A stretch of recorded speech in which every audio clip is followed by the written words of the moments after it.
Being a leader is tough enough as it is, but being a positive leader in a toxic workplace, now that's a challenge that's epic. Because make no mistake, if you let the monsters around you turn you into one, you can have a nice job, make a lot of money, have a kick-ass car, but as we'll find out soon, you'll ultimately end up driving right off a cliff. You won't just damage your spirit, although you will. You'll also damage your relationships, your reputation, and most likely, your professional and financial future.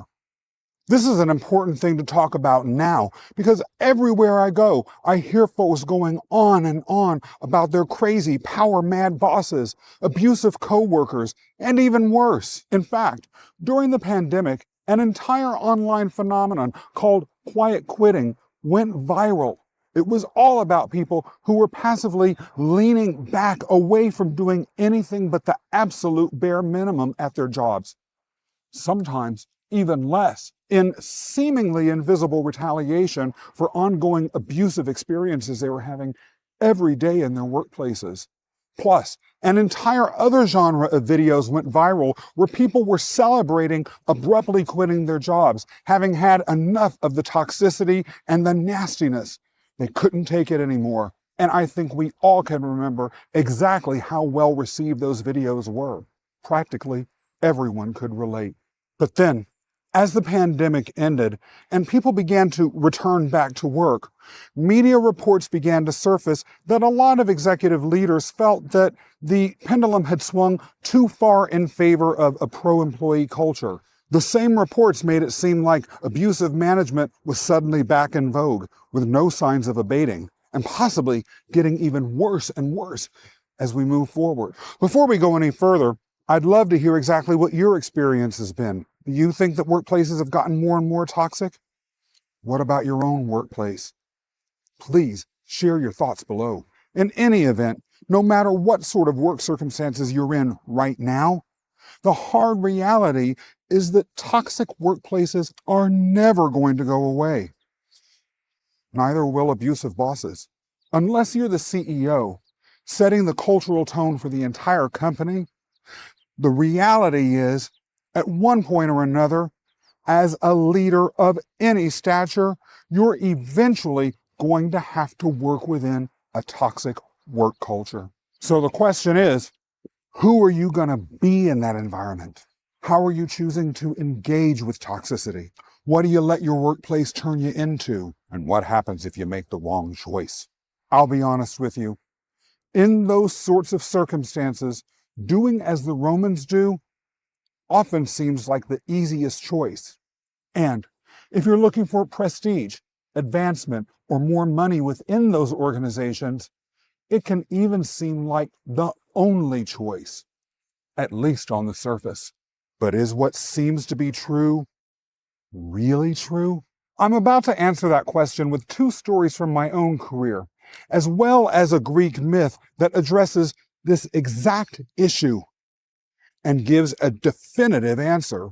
Greek myths are the most powerful and profound professional and self-improvement tools ever written. And they're great stories too. They're exciting, fun, and dramatic. So enjoy the stories and take in their important lessons that explain exactly what you need to know about how to successfully operate as a leader stuck inside a toxic organization. But let's start with my own story first. I'll be absolutely honest. During my many years as an attorney and executive, many, if not most of the organizations I worked for had cultures that were quite toxic. Some of the worst ones were cultures that were rooted in betrayal, a lack of trust. That lack of trust usually showed up as people actively sabotaging or undercutting their bosses in order to take the position out from them right underneath their noses. Or people who were chronically insecure about the quality of their work or their position in the organization, affirmatively putting other people down in order to make themselves look better. And all of that being tolerated by the people above them. A lot of times, more senior leaders even encourage this behavior even if passively. In such organizations, the dominant leadership style tends to be very punitive. It keeps people from being able to ever gain enough professional traction to move up and therefore threaten those who they work for. And it also encourages leaders each level down on the org chart to build out within their own divisions or units cultures based on fear rather than accountability. While working in these sorts of environments, I may have felt trapped, but in reality, I always had choices.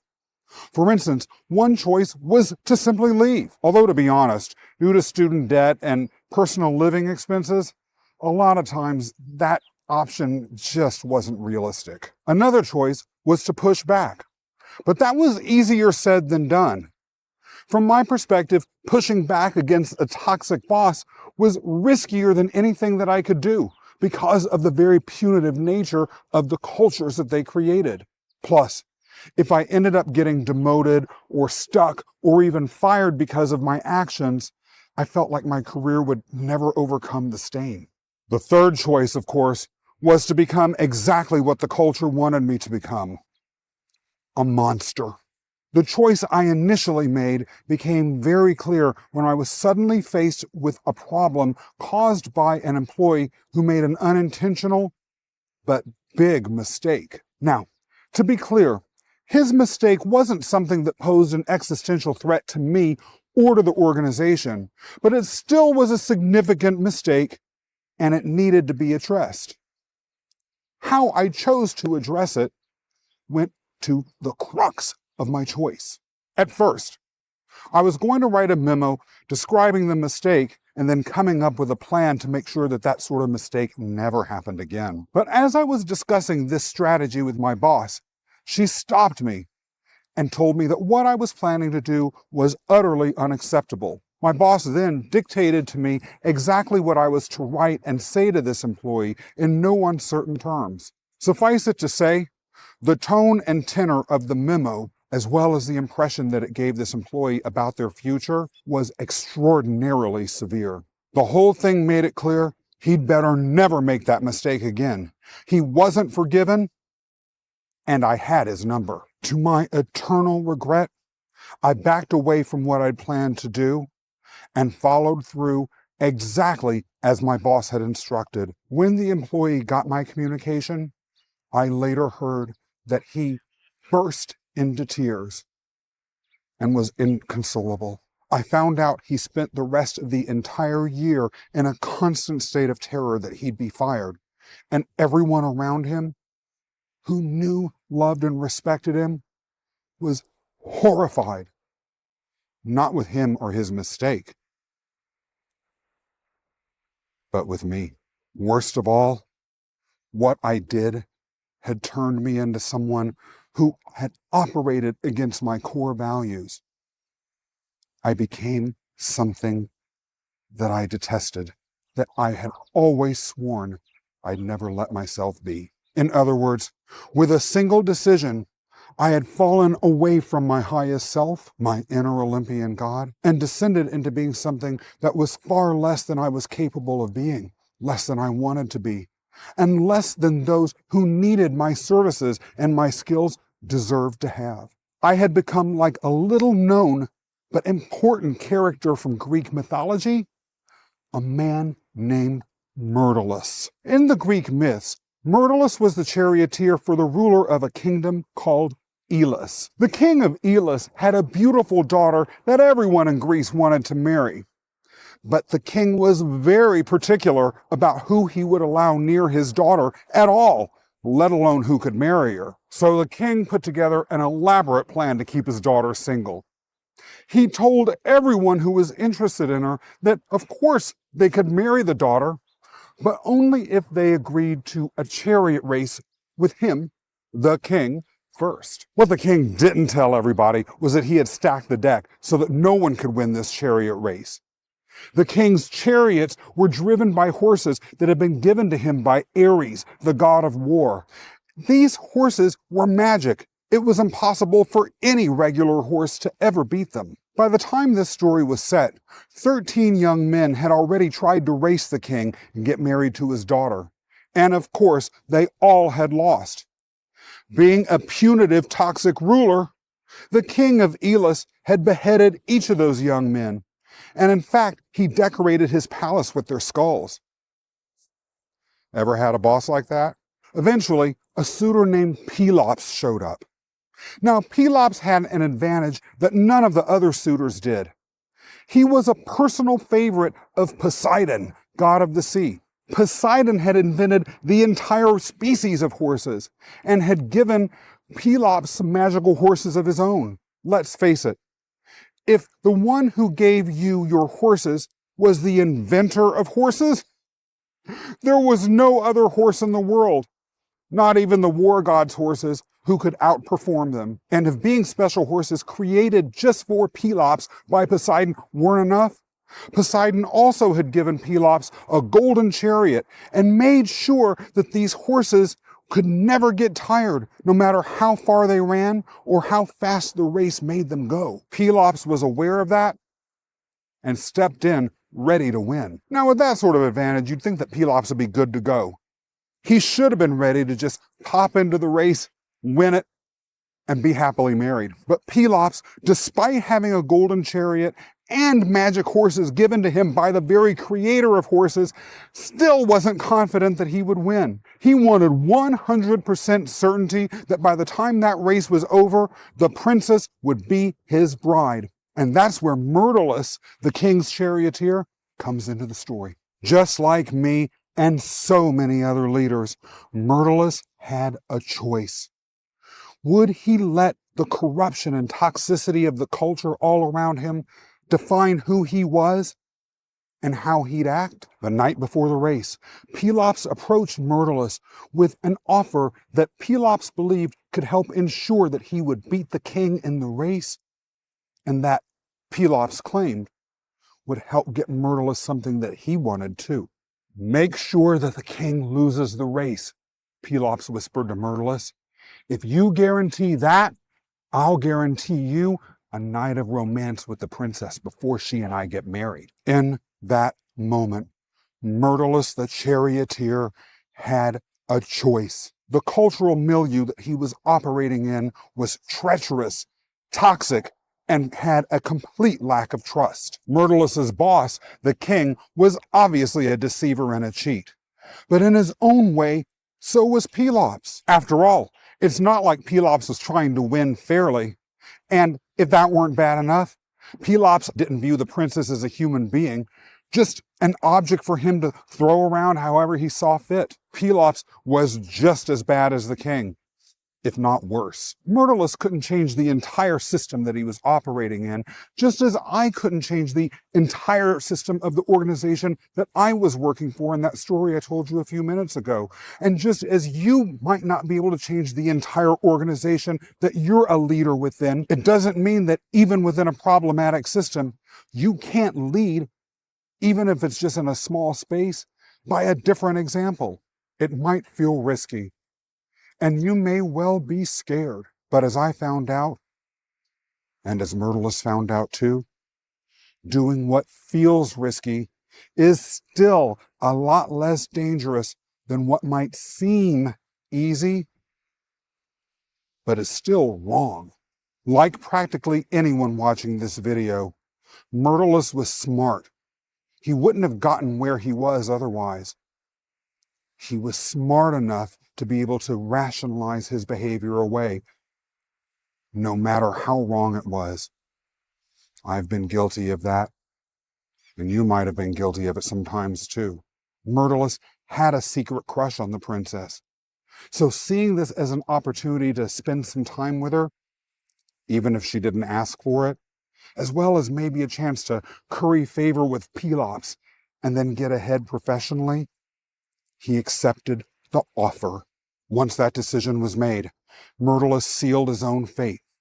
That night, he stuck into the chariot stable and replaced the linchpins on the king's chariot wheels that were made out of bronze with fake ones that were made out of beeswax. The next morning, when the race started, the king didn't get very far before the light of the sun caused the beeswax to melt. The wheels fell off the chariot. The king's chariot smashed to the ground, and the magic horses from the god Ares dragged the king to a gruesome death.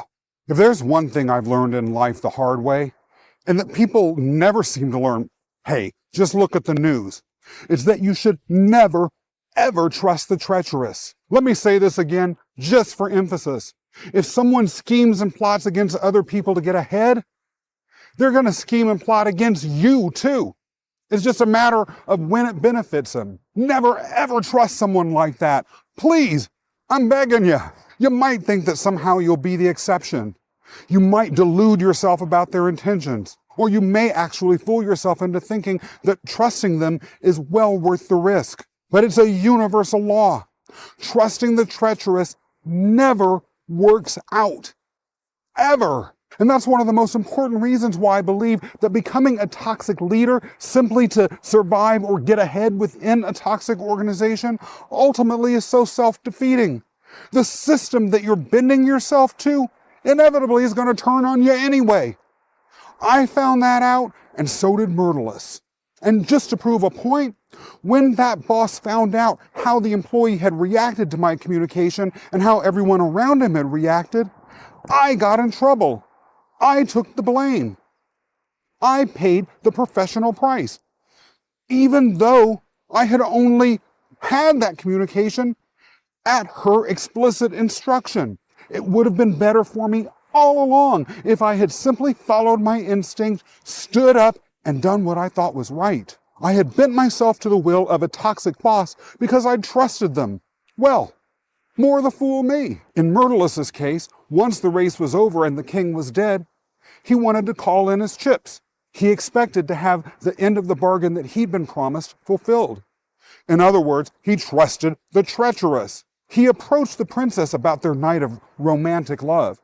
Unfortunately, Pelops hadn't bothered to tell her about it. She became very upset, understandably so, and went to Pelops complaining about it. Rather than standing by his word or defending 𝗏𝗏𝗆, Pelops did what all toxic bosses do. He turned on his own supporter. Before 𝗏𝗏𝗆 was aware of what was happening, Pelops' soldiers surrounded 𝗏𝗏𝗆. They dragged him to the edge of a cliff and tossed him right off into the rocks by the ocean. Of course, Greek myths being what they are, Pelops didn't get away with that sort of behavior.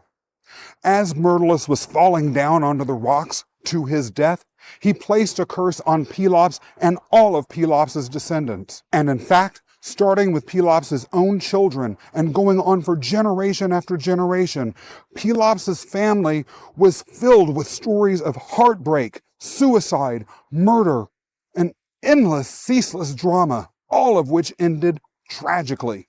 The emotional violence that workplace toxicity represents ended up playing out as physical violence against Pelops and all of his descendants for many, many decades. Toxic, abusive behavior that just kept giving. Although giving into a toxic work environment may have seemed advantageous to 𝗏𝗏𝗆, the moral of the story is that in reality, doing that always leads to catastrophic consequences. But as I mentioned earlier, 𝗏𝗏𝗆 and you and me always have options.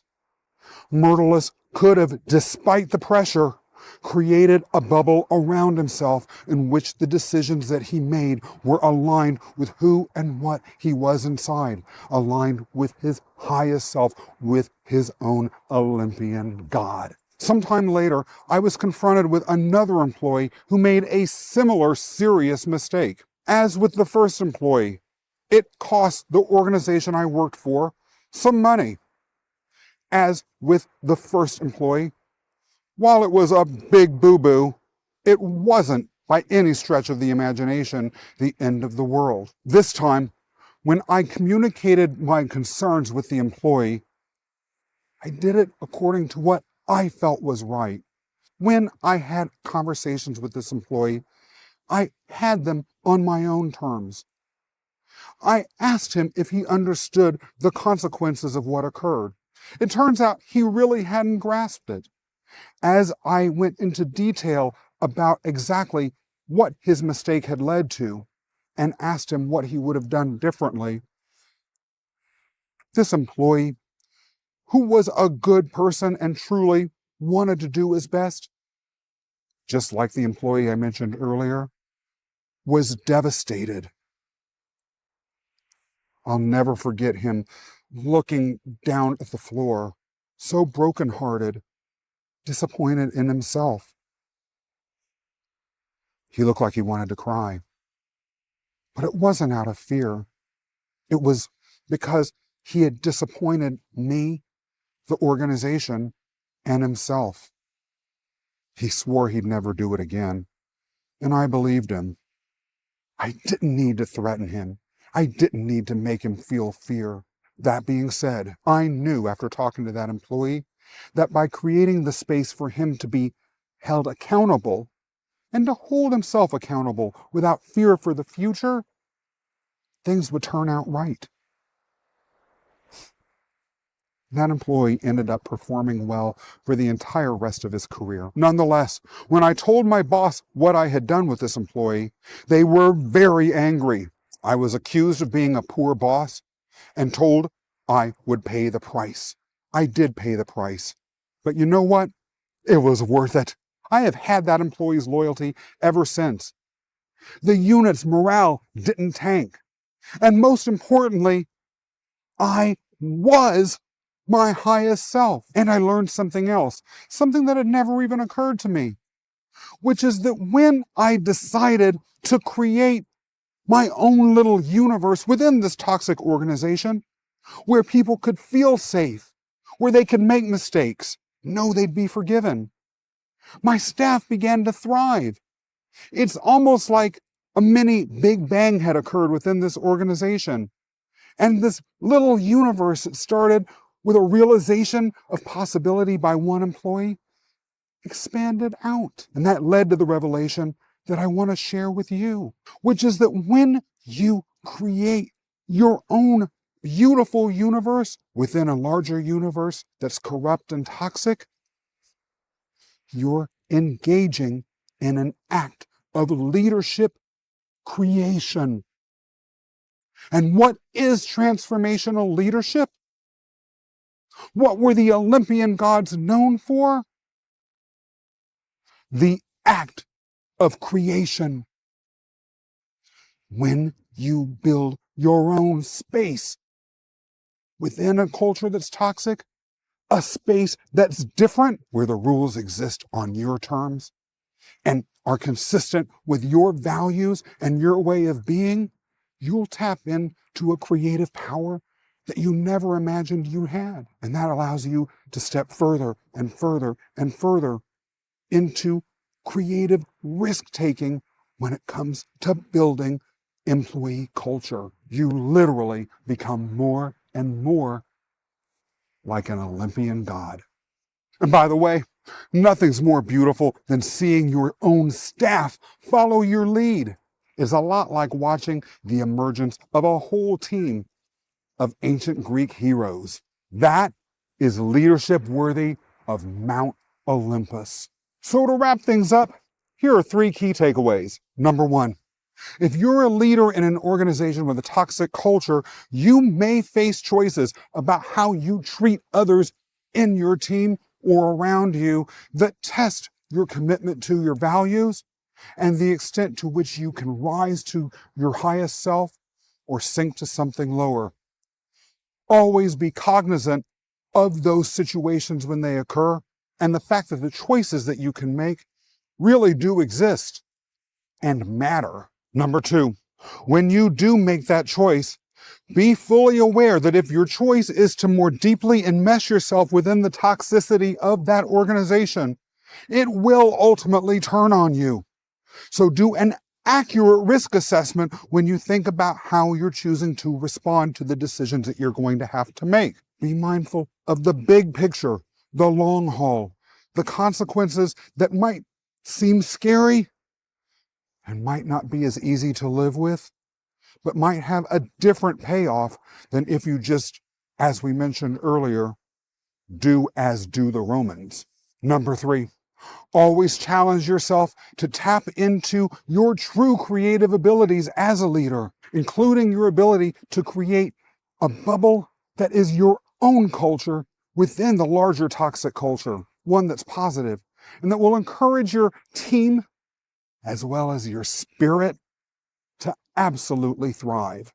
Leadership is always a long game. Don't just think about the circumstances you're in now. Don't just think about the leader that you need to be in the moment. Think about the leader that you know you want to become. Now, I've got a quick bonus tip that I'm going to bring to you in just a few minutes. But before we get there, I'd love it if you press the subscribe button below, leave a thumbs up too, share some comments. I want to know what you think. And then pass this video on to anyone who you think might benefit from it. Don't hesitate to follow me on my other social media channels, and feel free to connect anytime. I'm about helping folks out. That includes you. All right, here's that bonus tip. Always remember that your team is every bit as aware of the toxicity of your overall organization as you are. The good news is, as you create your own universe, they're going to be particularly grateful that they're operating within this bubble of safety. The bad news is, the organization's larger toxic tendrils can still creep into your little world and influence and impact those within it. Therefore, it is of utmost importance to constantly, loudly, and aggressively reaffirm and reinforce behaviors that are consistent with the world you're trying to create and not those outside of it. Anytime that you're aware of the leaders within your team making the right decision, even if it's contrary to the behaviors that you see outside of your own division or unit, make sure that anytime anyone on your team, when faced with a choice to behave in a toxic fashion or not, actually moves in the direction that you want them to be, that they receive tons of praise, private and public, and mention in their evaluation too the value of the decision that they made. Whenever possible, you want to aggressively reward this sort of behavior. Whenever your team is braving the force of toxicity by raising up their armor and fighting it off, they need every bit of extra love that they can get. You'll be absolutely shocked at the difference this makes, not just within your team, but most importantly, within you. Be sure to come back again for the next video, and never ever forget, I want your future to be epic.